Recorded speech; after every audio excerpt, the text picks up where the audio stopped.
Estamos en la tumba del Jardín de Jerusalén. Es el área donde se celebra la resurrección de nuestro Señor. Por cierto, la tumba está vacía, porque Jesucristo ha resucitado. Podemos celebrar el hecho de que tenemos un Salvador que vive. Si estuvieran en nuestra iglesia en Dallas, podrían escuchar constantemente cómo me llaman pastor. Mi nombre es Tony Evans, pero ellos se refieren a mí como pastor porque no solo hacen referencia a mi nombre, sino que hacen referencia a mi función. Esperan que predique la palabra. Esperan que los guíe en la dirección del ministerio y esperan que, en cierta forma, los lleve a la presencia de Dios porque esa es la función del pastor. Cuando escuchan el nombre de Cristo, cuando escuchan el nombre Mesías, no es el apellido de Jesús. Sé que estamos acostumbrados a escuchar Jesucristo, pero es realmente una identificación de la función de Jesús. La palabra Cristo o Mesías significa ungido. Es el ungido. Mesías y Cristo se refieren al ungido. Todo el Antiguo Testamento fue para anticipar a un ser divino designado que estaría en la tierra para cumplir las promesas de Dios y el destino del hombre.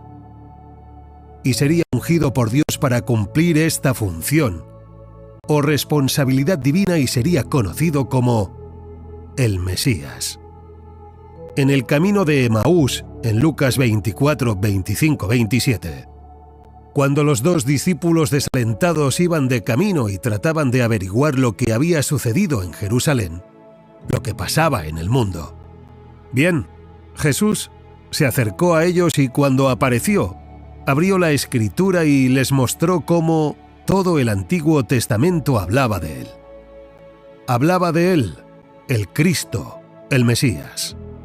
Esta idea de Mesías se remonta al principio, la promesa del principio de que habría uno que vendría de la semilla de una mujer para derrotar a Satanás y que cumpliría las promesas de Dios a su pueblo. Y él sería el Mesías. Cuando escuchen el nombre Cristo o Mesías, piensen en el que está designado para representar a Dios en la historia, para cumplir las promesas de Dios para los hombres, basados en las promesas y los anuncios de Dios. Esta unción era la capacidad de un cargo que Jesucristo debía cumplir en su función y abarca 3 áreas. En primer lugar, fue ungido para ser profeta. Proclamaba la palabra de Dios a la gente.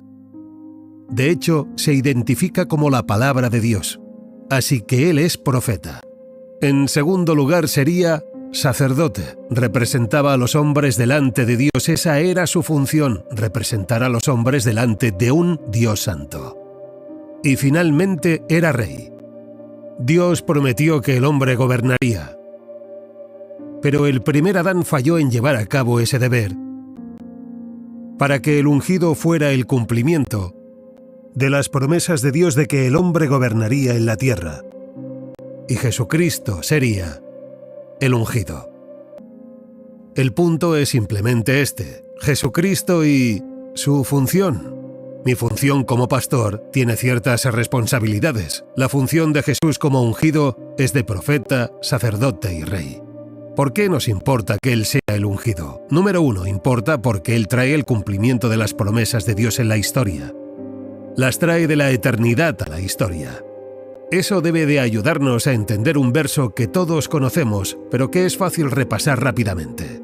Gálatas 2:20, uno de mis versos favoritos en toda la Biblia. Pero, observen, con Cristo, el ungido, estoy juntamente crucificado, y ya no vivo yo, sino que Cristo vive en mí. Y lo que ahora vivo en la carne, lo vivo en la fe del Hijo de Dios, el cual me amó y se entregó a sí mismo por mí. Conocemos ese verso y nos encanta. Pero ese verso habla en relación a Cristo y la identidad de ustedes. ¿Por qué importa eso? Porque en la medida en ustedes se identifiquen con el Mesías, en la medida en que Él se convierta en la fuente de identidad de quienes son, será la medida en que los 3 oficios de la unción y del ungido podrán beneficiarlos a ustedes. En otras palabras, cuando Cristo se convierte en su identidad, cuando Él es su Mesías, incluso como cristiano, eso significa que la palabra de Dios se les revelará a ustedes. Él los representará, ese es todo su sacerdocio, y Él gobernará en nombre de ustedes. Tener a Jesucristo como su Mesías no es simplemente tener un Salvador que los lleve al cielo, pero un ungido, cuyo trabajo es traer la palabra de Dios, la presencia de Dios, el gobierno de Dios sobre ustedes mientras viven en la tierra. Pero eso solo tiene lugar si Él es su identidad, su punto de referencia de lo que son. Hoy en día vivimos en un mundo en el que hay mucha política y confusión de identidad. Y lo que Jesús nos dice es: yo soy el Mesías, soy el ungido. Háganme su identidad y esas tres funciones, esos tres oficios, los pondré a su disposición en sus vidas. El contexto de Gálatas 2:20 es muy interesante porque realmente habla con Pedro, que había olvidado quién era, y Pablo tiene que aclararle y decirle que ya no era solo esa persona judía, sino que ahora sería identificado con el Mesías.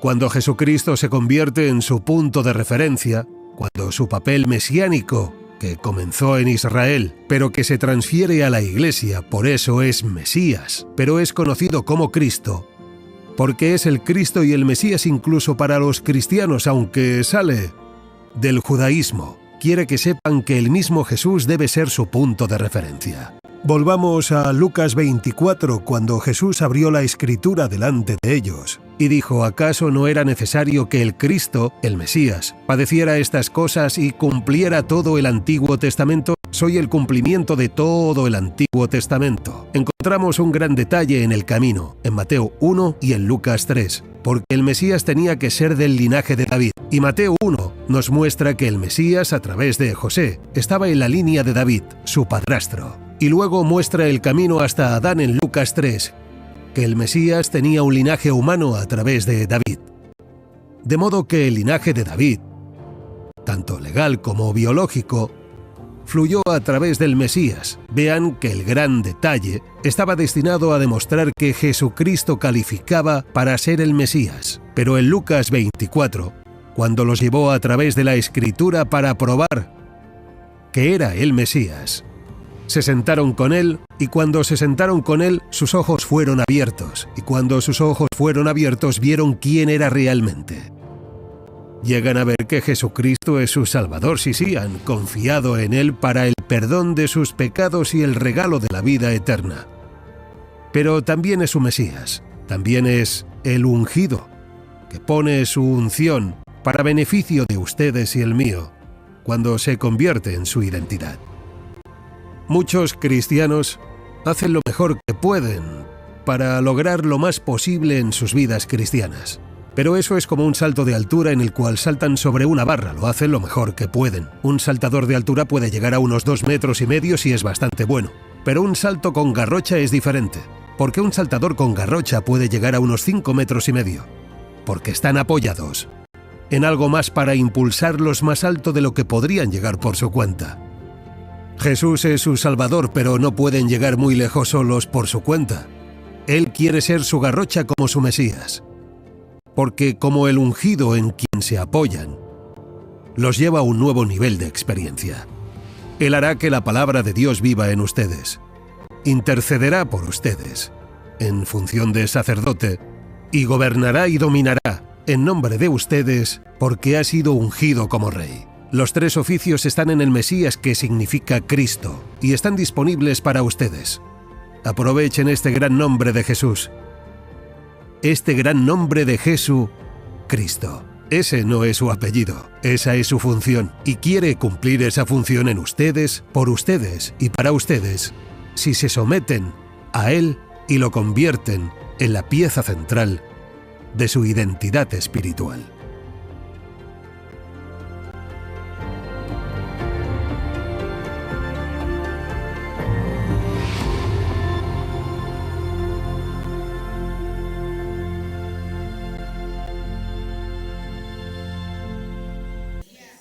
Mesías, ahí está, Mesías.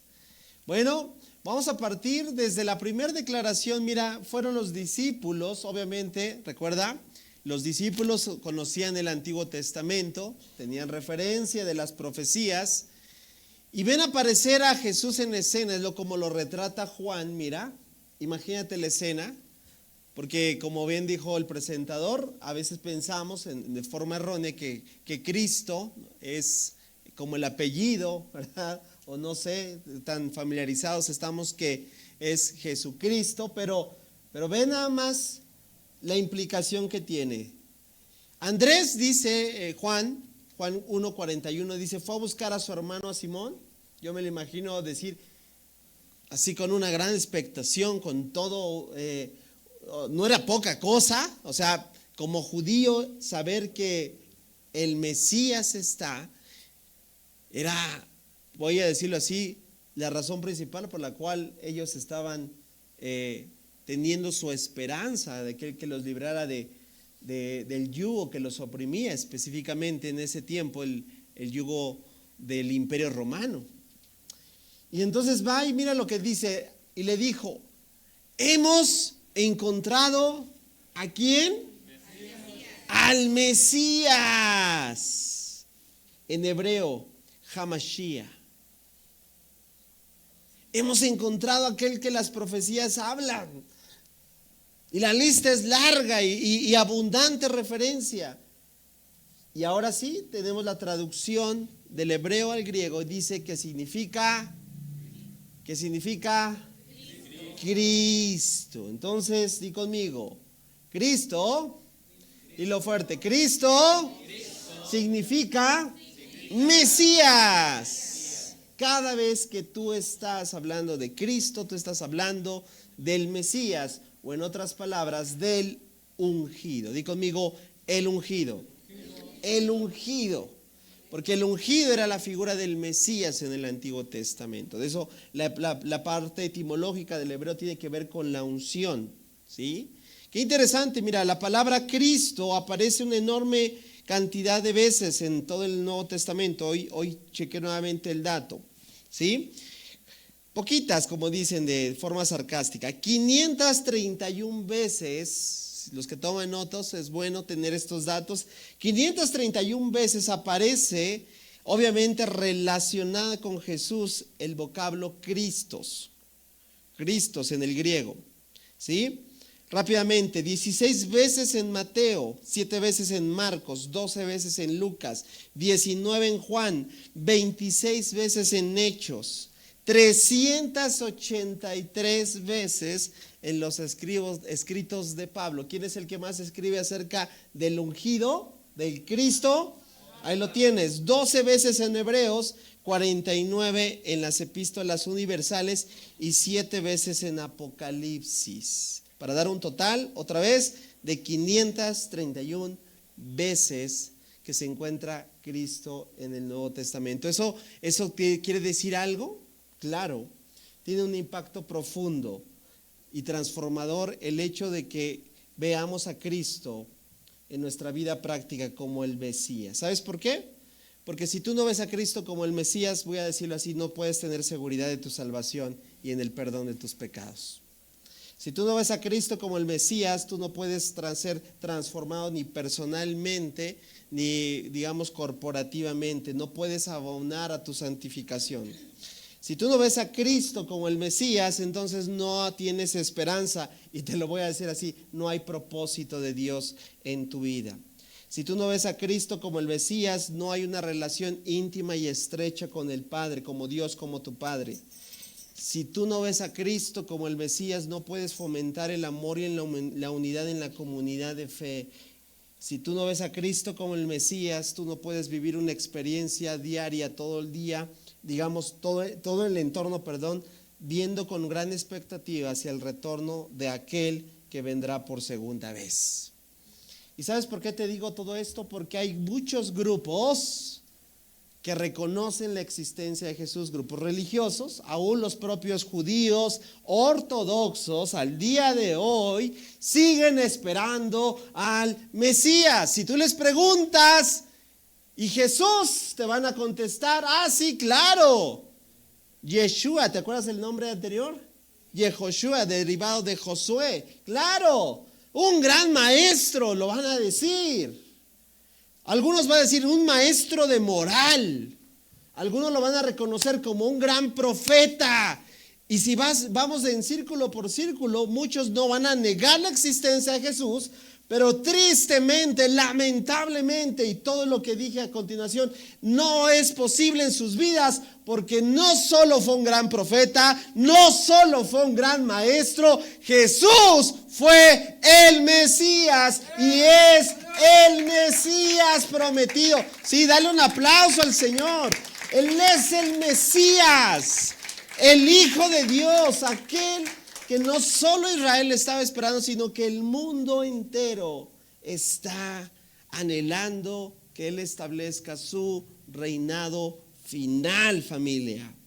Por eso, mira, el objetivo de cada evangelio es presentar a Jesús precisamente. ¿Sabías? El objetivo de Mateo, Marcos, Lucas y Juan es presentar el propósito final de todo su, digamos, de todo su discurso, tratado, su evangelio que hoy le llamamos, es presentar a Jesús como ¿quién? Como el Mesías. Por eso vas a encontrar a cada destinatario, ¿verdad? Esto lo hemos hablado muchas veces y va de nuevo para que lo tengas bien claro. Mateo le escribe a los judíos, Marcos le escribe a los romanos, Lucas a los griegos y Juan a todo el conjunto digamos, de gentiles y judíos, para que nadie se pueda perder este mensaje, que es presentar a Jesús como el Mesías. Y una vez que ya vimos cuando aparece la primera referencia, ahora velo por eso. ¿Cómo concluye Juan? Mira, aquí está lo que te digo en un resumen. Está terminando su evangelio Juan y mira lo que dice. Pero estas se escribieron, ¿a qué se refiere? ¿A qué se refiere? A todo su evangelio, a todo lo que es, ya lo vimos y tuvimos una serie que se llamó, ¿verdad? Los milagros del Mesías. ¿Alguien recuerda eso? ¿Esa serie? Vimos la estructura del evangelio de Juan, 7 discursos, 7 yo sois, 7 milagros, para establecer esto. Dice, pero estas cosas se escribieron para que ustedes, ¿qué dice? Sigan creyendo. Dilo fuerte, por favor. Sigan creyendo que Jesús es el Mesías. Wow. Ahí está el propósito del evangelio de Juan. No solo es un gran maestro, no solo es un gran profeta, no solo es lo que aún este mundo le atribuye, ¿verdad? Maestro de moral, un gran líder, como muchos. Yo he visto incluso referencias de escritos de gente que nada tiene que ver en el ámbito, digamos, de la Biblia, escribir acerca de Jesús. Pero ¿cuál es la diferencia tan más grande para nosotros? Jesús es el Mesías. Jesús es, como dice Juan, el Hijo de Dios. Y dice Juan, esto me impacta, y para que al creer en Él, mira nada más, esta es la misión que tú y yo tenemos, de seguir proclamando a un mundo que no crea tal vez hasta el día de hoy. Recuérdalo, el objetivo que tú y yo deseamos seguir llevando a cabo es dar a conocer a Jesús, el mensaje de Jesús, el mensaje del Evangelio, para que la gente, el mundo, la sociedad ponga su fe ¿en quién? En Él. Y para que al creer en Él, ¿qué pasa cuando tú pones tu fe en Él, tu confianza en Él, tu fe en Él? Lo reconoces como tu Salvador, como tu Señor. 2 nombres que ya vimos en esta serie. ¿Qué pasa? Dilo fuerte, ahí viene, dilo fuerte. Tengan vida por el poder de su nombre. Hay poder en este nombre. Y el poder es transformador, como te lo dije rápidamente en todo este elemento, en este discurso que he estado hablando de lo que pudiese ser si no tomamos como referencia a Jesús como el Mesías. El presentador habló claramente de que con el Antiguo Testamento había 3 principales oficios que requerían ¿de qué? Di conmigo, de unción. ¿De qué? De unción, de ungir. ¿Cuáles eran esos 3 oficios? Lo vamos a ver rápidamente. Número 1, el orden de estos no altera el viaducto. El orden de estos camiones no altera el viaducto. Di conmigo, sacerdote. Fuerte, sacerdote. 2, rey. 3, profeta. Ahora tienen los oficios de Cristo. Y entender que estos 3 principales oficios necesitaban, otra vez di conmigo, unción. Necesitaban unción, o ser ungidos. Necesitaban ungidos. De hecho, rápidamente vamos a ir a un recorrido bíblico para que tú lo veas. Mira, antes de que vayamos, mira, esta es la palabra. Cristos en el griego, vuelvo a repetir lo que ya dije hace un momento, rápidamente. Es la palabra ¿por qué decimos Cristos? Porque es la traducción que viene. De hecho, me hice un poquito más y indagué un poquito más mis notas y me di cuenta que tiene incluso, anclada su etimología ni siquiera en el hebreo, sino en el arameo. Y del arameo pasa al hebreo. Y ahí ya tenemos Hamashia, que quiere decir el ungido, pero después de la traducción del hebreo al griego tenemos Cristos. Y de ahí viene nuestro vocabulario que decimos Cristo, que todo tiene la misma connotación, designa a alguien que está ungido con aceite sagrado. Entonces, ¿Jesús está ungido? Claro, no solo está, es el ungido. Y cuando tú y yo entendemos esto, familia, empezamos, como yo diría, a que se nos vuele otra vez la cabeza. ¿Por qué? Porque o el sacerdote, o el rey, o el profeta. Pero Jesús, ¿qué crees? Es sacerdote, es rey y es profeta. Y él da evidencia de que es, voy a decirlo, el ungido. Miren, vamos a verlo en el Antiguo Testamento. Aquí tengo un ejemplo rápidamente, 2 citas para que puedas percibir. La primera de estas está en Levítico 4:3 y aquí aparece en escena, percíbelo, cómo es el sacerdote quien era aquel que ungía y aquel que también tenía esta asignación de ofrecer la unción. Dice Levítico 4:3, si el que peca es el sacerdote ¿qué dice? Ungido, ¿ya ves? El sacerdote estaba como ungido, trayendo culpa sobre el pueblo, que entonces ofrezca al Señor un novillo sin defecto como ofrenda por el pecado que ha cometido. Entonces ahí te das cuenta, el sacerdote también era pecador, aquel que incluso estaba ungido. Otra referencia la vamos a encontrar en Levítico 10, versículo 7, te lo leo, dice: ni siquiera saldrán de la entrada de la tienda de reunión, no sea que mueran, porque el aceite, ahí lo tienes, ¿el qué? El aceite de la unción del Señor está sobre ustedes. Está hablando a quién, a los sacerdotes. Y ellos hicieron conforme al mandato de Moisés. Ahí está, entonces, hay muchas más referencias que podemos tomar. A ver, una más. Vamos a ir a Levítico 21:12.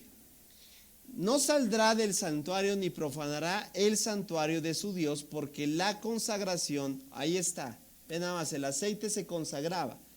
La consagración del aceite, ¿de la qué? De la unción de su Dios está sobre él. Dice, yo soy el Señor. Indicaciones puntuales que el Señor Dios le da a quien, a los sacerdotes. Primer oficio que necesitaba unción, otra vez di conmigo, sacerdotes. Dilo fuerte, sacerdotes. Ok. Podría tomar muchas más referencias de profetas y de reyes que nos falta, ¿te acuerdas? Pero encontré un versículo que une los dos, para resumir un poquito el tiempo. Segundo libro de Samuel 1:14. Es Elías quien se le da esta asignación. ¿Elías quién era? Elías, ¿quién era? ¿Qué función tenía? Profeta, otra vez. Elías, ¿qué función tenía? Profeta, ahí está, ya estamos entonces. Y a Elías se le da la asignación que tiene que ungir. Ahí está ya para que veamos claramente evidencia de cómo también se le da a la función de rey y a la función de profeta la unción. Porque aquí en este versículo se ve claramente, perdón, este no es el versículo, es Primero de Reyes, ahorita vamos al anterior. Primero de Reyes 19:16. Es lo que te estoy platicando. Se evidencia cómo Elías va a ungir tanto al rey como al profeta. Vamos a leerlo. Le dice, después unge ¿a quién? A Jehú, nieto de Nimsi. Mira, ¿para que sea qué? Ahí está. Se ungía también ¿a quién? A los reyes. En este caso va a ser Jehú. Y a continuación, mira, como dicen, va por partida doble. Y unge ¿a quién? A Eliseo, hijo de Safat, de la tierra de Abed Meola, para que tome, fíjate, ya Eliseo va a pasar, tú sabes la historia, para que tome tu lugar como ahí está, en un versículo tienes ungiendo a un rey y a su vez al nuevo profeta. Ahora hay muchísimas más referencias que por el tiempo no podemos llevar a cabo. Mira, la que te decía era la de David, se me saltó, segundo de Samuel 1:14. Conocemos a David bien, ¿verdad? Porque en la serie que terminamos hace casi 2 meses, veíamos cómo nunca tentó contra el ungido. Ahora lo entiendes. Nunca tentó ¿contra quién? Contra el rey. Aunque el rey Saúl era ya todo chueco, como diríamos, desviado su corazón, no atentó contra su vida. Segundo de Samuel 1:14 da evidencia. Y cómo tuviste temor, y cómo no tuviste, temor de matar al ungido, ahí está, del Señor, le preguntó David. Ahí está, entonces, vemos evidencia en el Antiguo Testamento que, otra vez, sacerdote, rey y profeta. ¿Qué les pasaba? Se ungían. Jesús tomó principalmente esas 3 funciones de ser rey, sacerdote y profeta. Familia, la misión del Mesías. ¿Cuál es la misión la cual él vino a dar cumplimiento? Mira, podría echar mano de todas las notas que, por ejemplo, en los diferentes cursos un servidor imparte, de por qué, mira, Jesús demuestra ser el Mesías.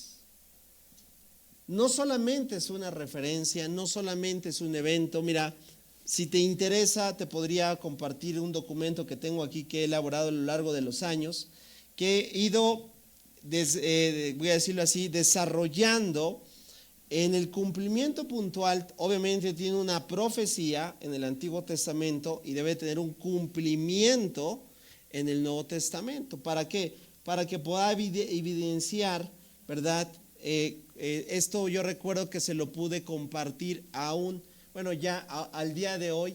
Esa persona es de línea, es judío, pero es judío mesiánico, ¿no?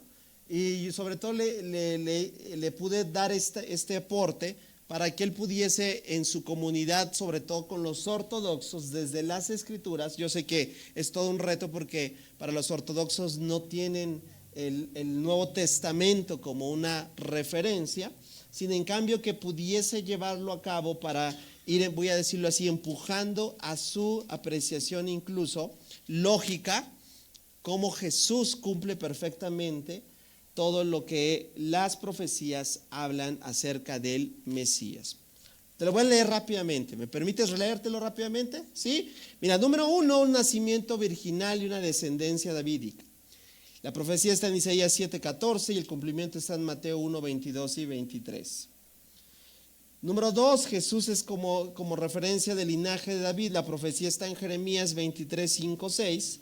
Y el cumplimiento está en Mateo 1:1 y en Lucas 1:32 y 33. 3, la profecía está que nacería en Belén, Miqueas 5:2, y el cumplimiento está en Mateo 2:1. 4, el Mesías tendría que sufrir y tenía que tener una muerte cruel. La profecía está en Isaías 53, tú lo conoces bien. El cumplimiento está en primera de Pedro 2:24. Si te interesa alguno, vuelvo a repetir todo esto, con mucho gusto lo puedo compartir. Si tú lo quieres anotar, también lo puedes usar en el canal de videos. Ahí puedo también dejarte el link, ¿sale? Después, 5, la profecía habla que el Mesías tendría una muerte de cruz, está en Salmo 22. Y el cumplimiento está en Juan 19, 23 al 24 específicamente. 6, el Mesías iba a resucitar. La profecía está en Salmo 16 y el cumplimiento está en Hechos 2:31. 7, el Mesías tenía que entrar triunfalmente en Jerusalén. Esto está en Zacarías 9:9. El cumplimiento está en Mateo 21. 8, el Mesías traería un nuevo pacto. Esta profecía está en Jeremías 31, el cumplimiento está en Lucas 22:20. Bueno, creo que ningún personaje, ¿verdad? Aunque los ortodoxos pueden estipular o yo diría candidatear como el Mesías, puede cumplir perfectamente como Jesús lo hizo. Familia, definitivamente el Mesías, obviamente, para nosotros es ya muy claro, ¿verdad?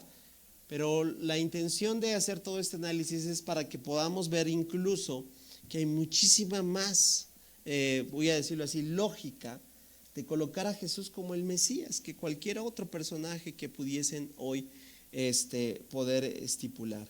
Hace algunos, fueron ya años.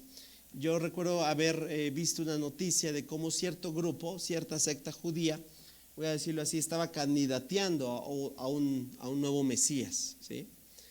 Entonces, otra vez, ¿verdad? A pasar revista a todo lo que las profecías dicen versus el cumplimiento.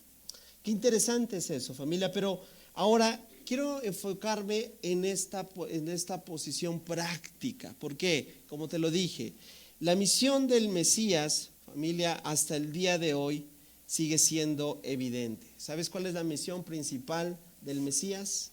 Y conmigo, transformar mi vida. Otra vez dilo fuerte. ¿Cuál es la misión del Mesías? Transformar vidas. Me encanta. Porque el Mesías transforma vidas, familia. Mira, vamos a tomar como referencia, tú vas a darte cuenta si eso ha pasado en ti o no ha pasado en ti. Yo empiezo a verme, voy a decirlo así, mi vida, y creo que hay mucho de lo que Jesús incluso ha hecho puntualmente hasta el día de hoy en mi corazón. Mira, vamos a tomar como referencia. Una de las profecías, hablando de esta línea, que marca puntualmente que Jesús demostró quien dijo ser, fue cuando se paró en la sinagoga. Eso lo dice Mateo 4, también Lucas 4, voy a utilizar Lucas 4 aquí. Se para frente a la sinagoga, abre el rollo que abre es Isaías, específicamente ahorita, bueno, lo vas a ver, es Isaías 61, y empieza a dar lectura. Presta atención en detalles porque aún tiene que ver dónde termina su lectura y por qué no continúa, porque la profecía de Isaías ahí no termina. Imagínate la escena. El Espíritu del Señor, dice Jesús, está sobre mí, porque ahí está. ¿Qué está diciendo? Esta es una profecía que habla acerca de ¿quién? Del Mesías. Y ve lo que hace el Mesías otra vez. Yo te lo dije hace un momento en resumen. El Mesías hasta el día de hoy transforma vidas. Número 1, si lo quieres hacer en forma de lista, para llevar la buena noticia a los pobres. Y empieza a preguntarte, ¿esa buena noticia ya llegó a tu corazón? Porque de acuerdo a la Biblia, tú y yo éramos esos pobres, que adolecíamos, que teníamos tantas carencias, hasta que un día llegaron las buenas noticias. ¿Sí o no, familia? Te voy a decir una. Oye, ¿qué crees? Alguien pagó por tu deuda. ¿Son o no son buenas noticias? Puede ser un poquito más intencional, directo. Confronta. No te vas a ir al infierno. ¿Son buenas o no son buenas noticias? El Mesías proporciona buenas noticias a los pobres. 2, me ha enviado a proclamar que los cautivos, ¿quién es alguien cautivo? Familia, ¿quién es alguien cautivo? Dime la referencia o dime qué significa cautivo. Estar totalmente encarcelado, ¿sí? Voy a decirlo así, secuestrado. ¿Y tú no y yo estábamos así? ¿Y no el mundo sigue así? Preso de sus propios delitos, preso de sus propios pecados, preso de su propia desobediencia. Pero el Mesías proporciona proclamar a los cautivos libertad. ¿No es extraordinario? 3, que los ciegos vean. ¡Wow! ¿Cuántos dan gracias a Dios? Ahora, si tú lo quieres ver estrictamente en el literalismo, pues obviamente podríamos decir, bueno, a los que estaban ciegos en ese tiempo, que había un montonal de invidentes. Pero no se está refiriendo solamente a los invidentes en lo literal, sino a los ciegos espirituales. ¿Y cuántos saben que también esa era nuestra condición? ¿O no? ¿Y cuántos saben que sigue siendo la condición de aquellos que tienen ojos, pero no pueden percibir las cosas del Espíritu?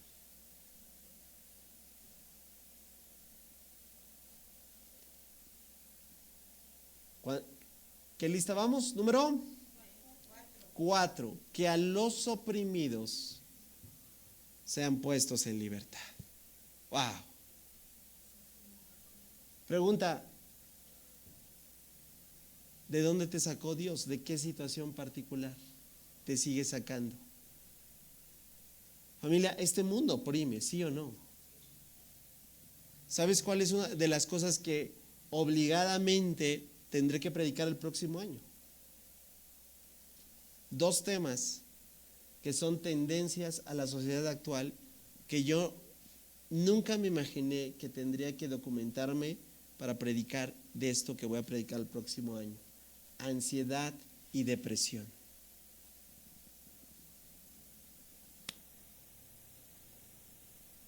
¿Sabes por qué? Porque más del 70% de la población tiene alguna de estas 2 tendencias.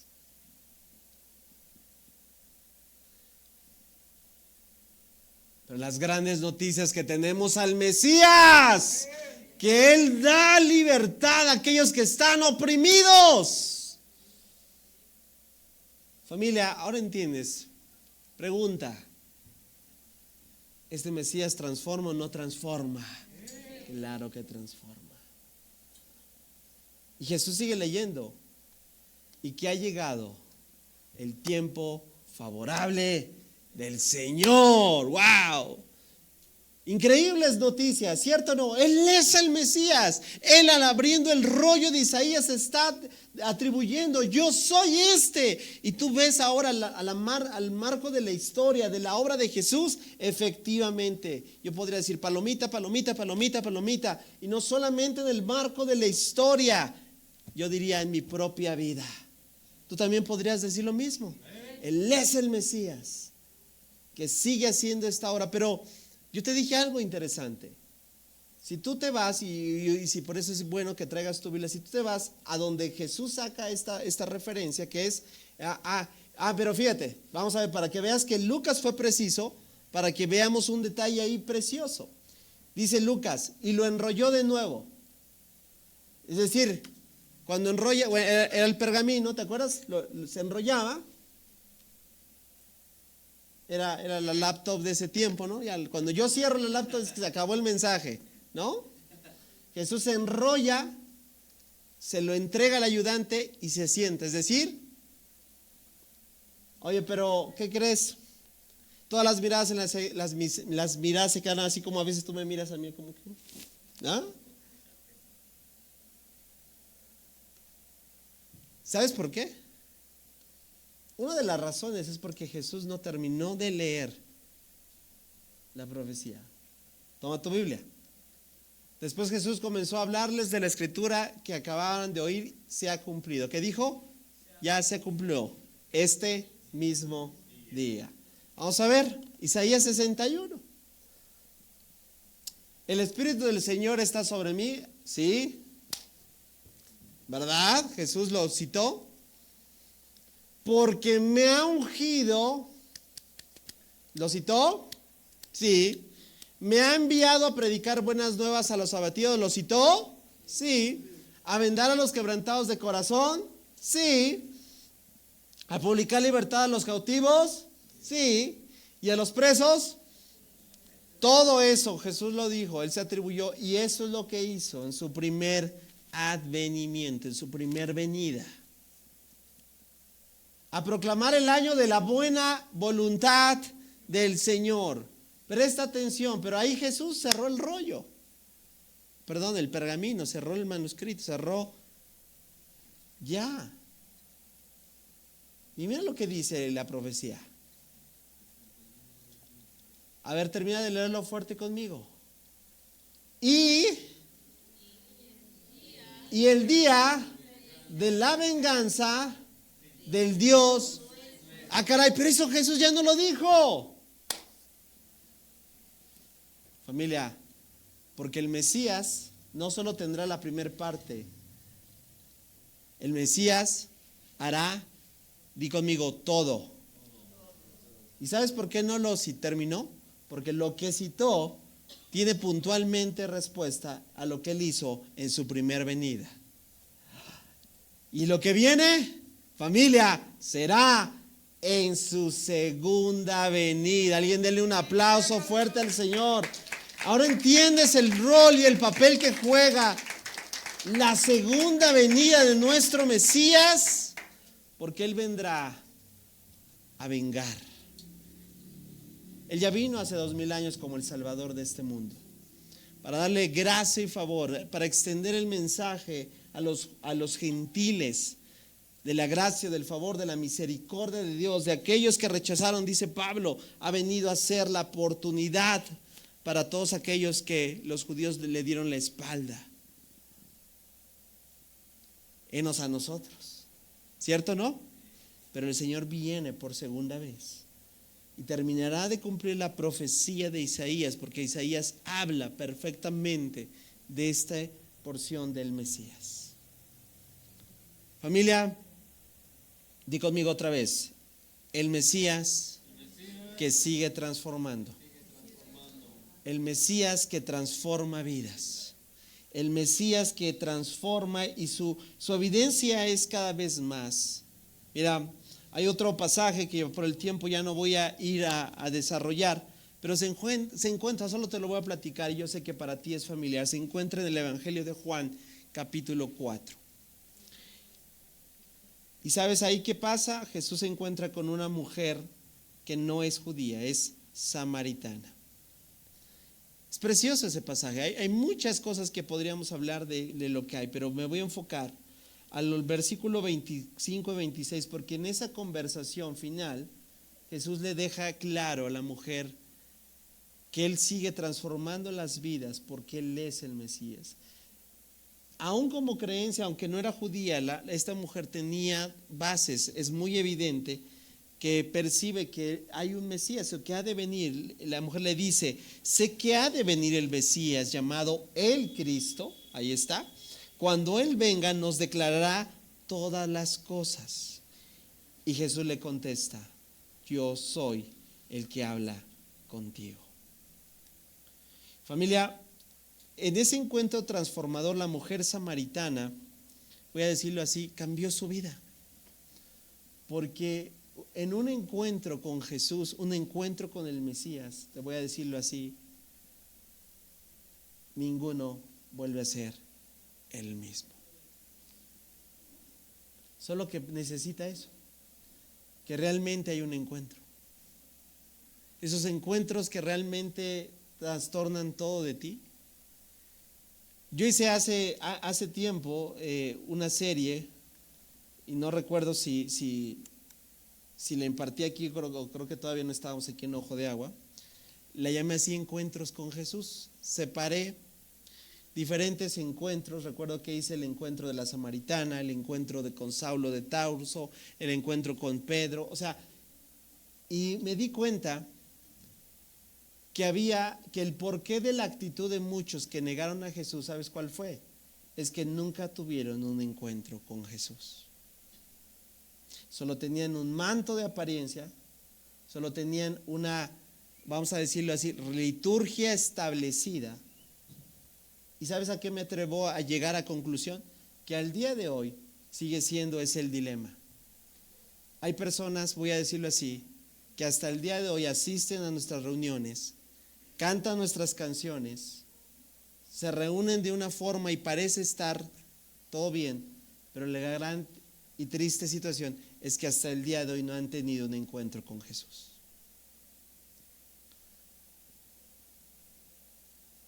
Familia, el tener un encuentro como esta mujer lo tuvo, transformó su propósito, transformó su identidad. Pasó de ser una mujer marginada social a una mujer, lo voy a decir así, una evangelista en potencia que llegó a su pueblo a conocer a Cristo. Eso es lo que pasa cuando alguien tiene un encuentro. Cuando alguien tiene un encuentro con el Mesías, esa persona no puede seguir igual. Esa persona definitivamente buscará llevar a conocer, a dar a conocer a aquel que ha encontrado. Eso fue lo que hizo Pablo. Y ve hasta dónde lo llevó. Eso fue lo que hicieron los... Mira, la gran diferencia de los discípulos, digamos, antes de la resurrección, posterior a la resurrección, es que tuvieron un encuentro con el Cristo resucitado. Y habrá oportunidad que un día veamos una serie de cuál fue el final, por cierto, trágico y lamentable, de cada uno de los discípulos. Puro final, realmente dices, de estos de película, que los llevó a su vida, voy a decirlo así, a no darle tanta importancia. ¿Cuál fue la consecuencia? Tuvieron un encuentro con el Mesías que les transformó todo.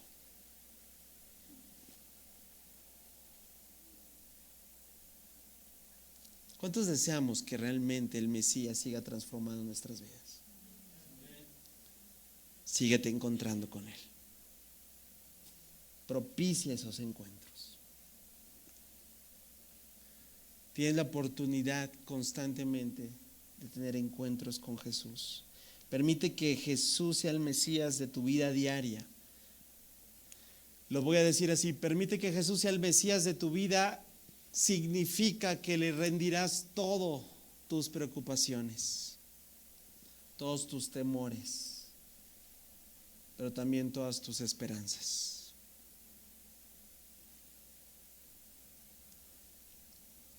Vive cada día con esa expectativa de que el Mesías puede volver en cualquier momento. ¿Por qué lo prometió? Recuerda la profecía de Isaías, aún falta por cumplirse. Que tu vida y mi vida sea un testimonio de su amor y su verdad. Cada vez que tú y yo veamos la referencia de Cristo, recuerda, Él es el ungido que nos da su unción. Mira, ahora entiendes por qué, si tú y yo nos decimos cristianos, voy a decirlo así, somos pequeños ungidos, ¿sí o no? Y un pequeño ungido que no tenga unción,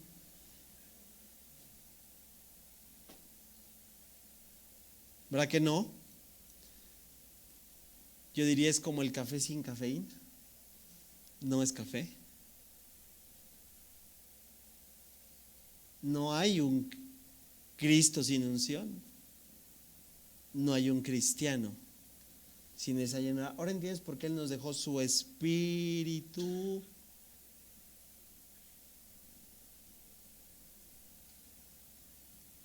Necesitamos ser hombres y mujeres que siguen siendo ungidos con el poder de su Espíritu Santo. Familia, la esperanza, con esto termino, que nos lleva a colocar nuestra mirada en el Mesías que va a volver, es que su testimonio es verdadero. Familia, una lectura así rápida y superficial. Si gran parte de la profecía de Isaías se cumplió en su primer advenimiento, ¿cuál es la lógica? ¿Tú crees que la siguiente parte se cumplirá? Claro que se cumplirá. ¿Cómo entonces vivimos con esa expectativa? ¿Cómo vivimos en esa constante esperanza de aquel día que Él vendrá?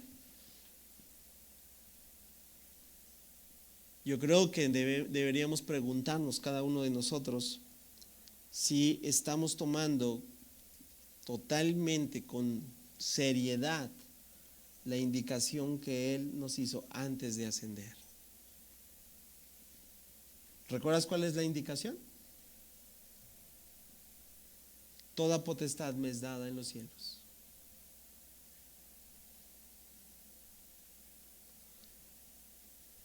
Por tanto, vayan y hagan. Así le recuerdas. ¿Sabes por qué? Porque Él viene. Él vuelve. Nuestra esperanza en el Mesías que vuelve. Nuestra esperanza en aquel que nos ha dado una comisión para que cada uno de nosotros nos preguntemos con cuánta seriedad la hemos tomado en cuenta. ¿Qué te parece si entonces juntos nos ponemos de pie, por favor, y oramos primeramente por la identificación de la obra del Mesías en nuestras vidas? El Mesías transforma vidas. Y yo agregaría, ¿y nuestras vidas darán evidencia que realmente hay esa transformación? Sigue, pero no estoy diciendo es completa, porque no existe tal. Pero ahí también la disyuntiva de lo que hoy vemos en nuestro entorno. Gente que dice ser de Dios hace cosas que no son de Dios. Cuestiones que tienen que ver con la voluntad de Dios versus el actuar diario en nuestro día a día. Todo eso habla de la evidencia del impacto que ha tenido el Mesías en nuestra vida.